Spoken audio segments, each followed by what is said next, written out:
Aujourd'hui, je vais vous parler de quelque chose que vous connaissez tous, le centre émotionnel. Vos émotions, les miennes, celles de tout le monde. On parle aussi de corps émotionnel, qui n'est pas distinct de tous les autres corps. Ici se jouent des enjeux majeurs de santé physique et mentale. Et encore plus. Mais évidemment, plus facile à dire qu'à faire. Car comme cela est fait exprès, la vie vous appuiera sur vos parties les plus sensibles, les plus difficiles et les plus douloureuses. Et ça peut vraiment faire mal. Comme vous le savez déjà, n'est-ce pas? Ce n'est pas pour vous punir. Il faudra oublier ce genre de pensées sans intérêt, qui ne mèneront nulle part. Bien au contraire, elles nourrissent votre souffrance, ce genre de pensée. La question est, jusqu'où souhaiteriez-vous descendre? C'est pas vraiment un souhait, mais pour enfin comprendre. Ça semble être un souhait, mais quelque part, ce, ce jeu étrange avec l'ego sadomaso d'énergie négative, parce que pour lui, il n'y a pas de négatif, il n'y a pas de positif, il n'y a que de l'énergie dont il doit se nourrir quelque part. Donc, vous, le vrai vous, en conscience, doit changer de stratégie. Le burn-out n'est pas un mythe, et toutes les maladies existantes non plus. La structure mentale est vraiment conçue pour s'autoflageller, si elle n'est pas contrôlée, si elle n'est pas en tout cas conscientisée un tant soit peu. Mais encore faut-il en comprendre le sens caché. Il y a du travail. Dans cette nouvelle ère, ces nouvelles énergies, il est temps pour vous, pour nous tous, d'arrêter de commencer à comprendre votre façon de fonctionner, car désormais tout est possible et de façon accélérée. Nous pourrions dire simplement que cela se compose en deux grandes parties. C'est plus compliqué que ça, mais on va la couper en deux. Une individualiste, votre personnage égocentrique, plus émergé, et une autre partie plus générale, plus globale et plus profonde, que nous dirons plus ancrée dans des mémoires ancestrales, structurelles, vraiment archaïques, des mémoires communes à nous tous. Dire que c'est facile de s'en libérer, c'est vraiment naïf, c'est pas possible de dire ainsi. C'est un travail de conscientisation qui peu à peu va vous aider dans ce sens. Certains outils vous aideront de façon spectaculaire à accélérer le processus d'épuration, de nettoyage, comme diront certains. Puis il y a beaucoup de boulot. Nous aurons sûrement l'occasion d'en parler plus longuement. Je parlais donc au début d'émotion. Vous connaissez le terme, vous en subissez les effets.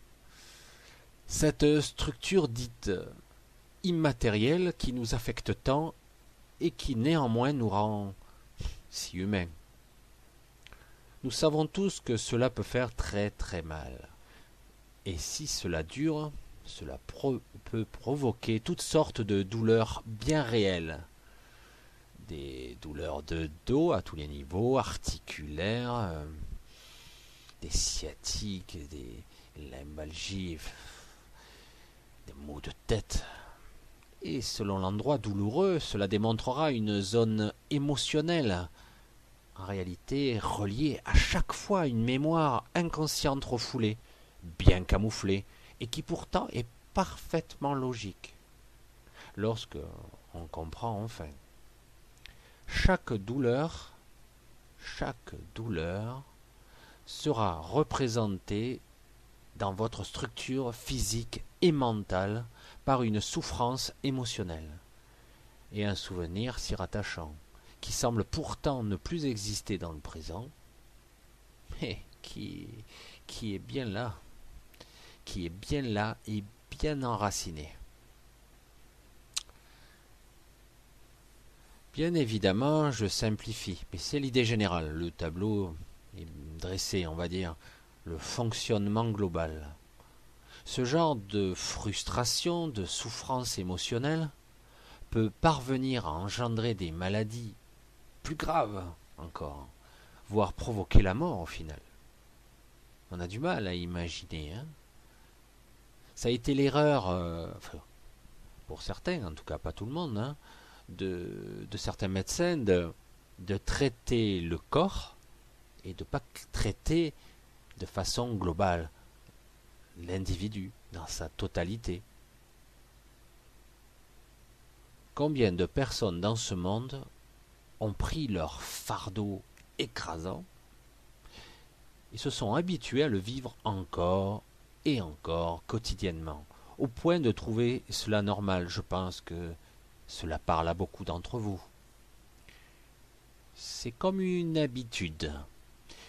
Vous avez une souffrance émotionnelle, bien souvent, une frustration aiguë, et puis, comme quelque part la nature s'adapte, ce que vous êtes, votre structure interne va faire semblant de s'habituer à ce bruit ambiant, à cette douleur stridente parfois, mais qui s'atténue et qui monte avec des petits moments de répit. Et voilà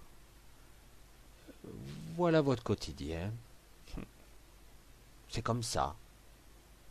Alors, ce petit laïus n'a pas pour fonction ici de juger qui que ce soit, ou vous dire que c'est facile. Il est juste là pour commencer à vous faire prendre conscience d'un certain mode de fonctionnement qui vous casse par petits bouts et vous rend malade, et même parfois, je le répète encore, mais vous tue.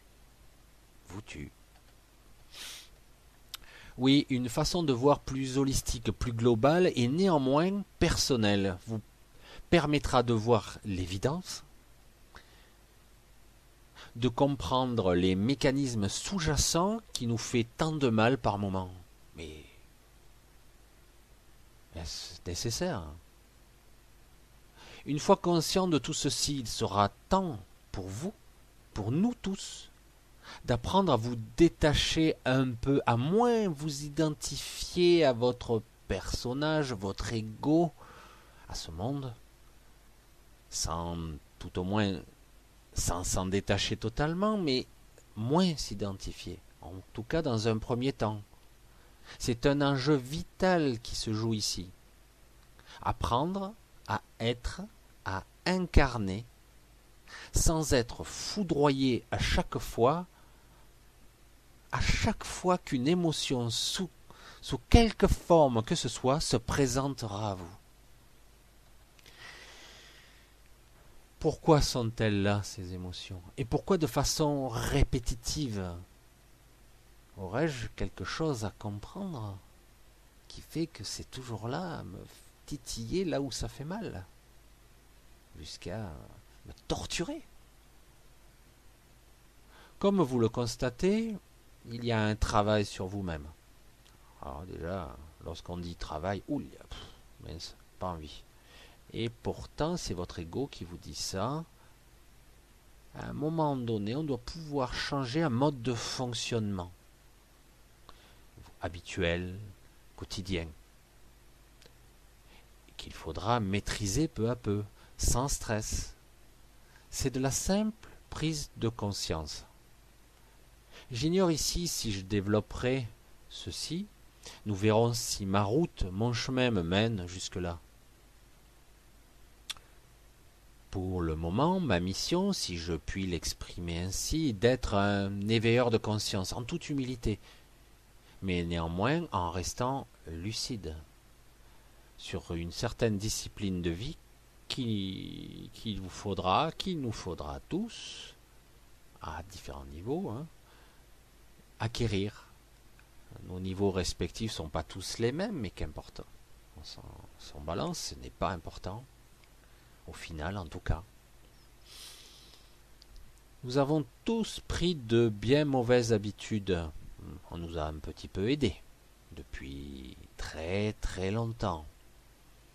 On nous dit ce qui est vrai et ce qui est faux depuis toujours. On nous dit quoi faire, quoi manger, quoi porter, quoi respirer, comment faire, comment et quoi apprendre. Ce qui est vrai et pas, ou pas. Bref, cette société nous endort et nous tue lentement.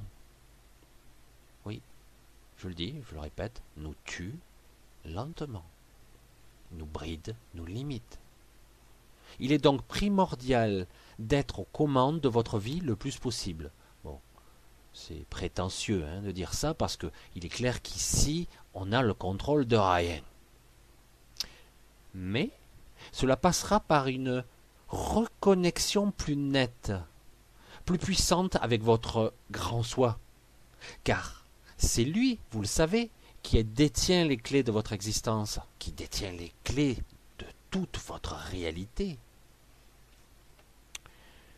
Une fois ce processus-là de conscientisation, de prise de contrôle partiel, de réunification en marche, vous pourrez vivre cette incarnation plus pleinement, plus sainement, et accomplir de grandes choses ici-bas, dans la joie et une certaine paix. Enfin, la question restera toujours posée, sans cesse et sans relâche. Que sommes-nous ici, À quoi respirons-nous? Est-ce ce à quoi nous étions destinés? Cette vie routinière de travail, de labeur, de peur, etc., etc. Ou, à terme, il faudra changer. Nous devrons atteindre un objectif beaucoup plus noble, beaucoup plus puissant dans l'intérêt de vous-même et de tous, très puissant, une certaine liberté de corps et d'esprit, une maîtrise harmonieuse de ce qu'on peut appeler notre nous-mêmes, ici.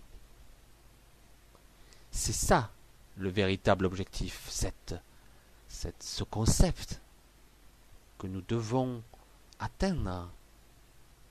Voilà. Ouais, je pense que ceci est un programme plutôt passionnant, ne trouvez-vous pas ?